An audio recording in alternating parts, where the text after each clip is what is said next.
wow, that was actually easy. I dual stack, so you put V6 all over his network the night before. And it's these sorts of things that are really important, I think, at these meetings.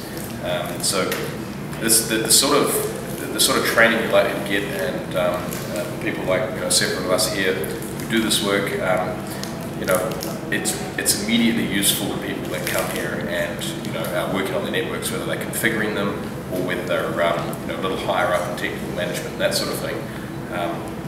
And it doesn't need to be necessarily about pushing issues upstream, but just getting your own house in order for starters. So of course, what mix of things you want to cover, and versus training and working at issues in the region, that's entirely up to the people that come to these things. None of us can. Yes, so the transition what you're really saying is even at the most fundamentally selfish of human motives, there is benefit that the other initiatives that you call would not bring.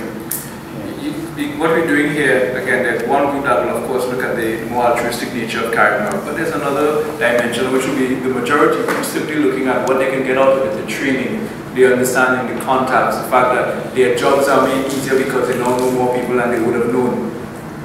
And you can't discount the value of that as a driver, as a motive for getting more and more people on board and interested.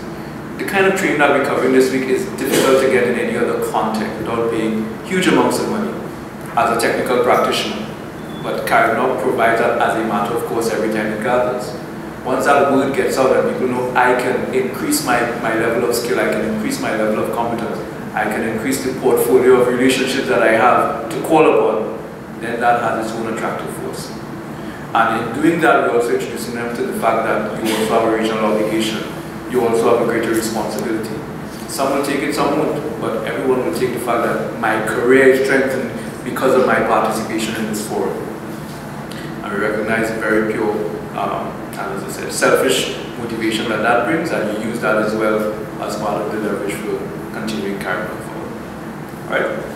But very good question, very good observation that it is coming in the face of many failed initiatives, but that does not phase us in any way, shape or form.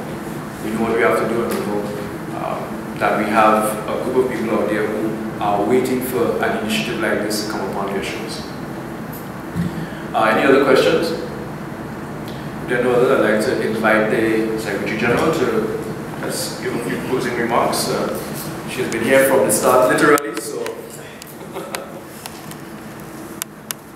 Thank you very much, Bevel. I would just like to congratulate the founding members, the people who had the vision, understood the importance of having an organization like CaribNog in the region, and for sticking with it over the course of 2 years to bring it to the point where today we are having this first gathering of the Caribbean Network Operators Group. I'd like to offer my sincere congratulations, and the CGU certainly pledges to continue supporting this very important initiative.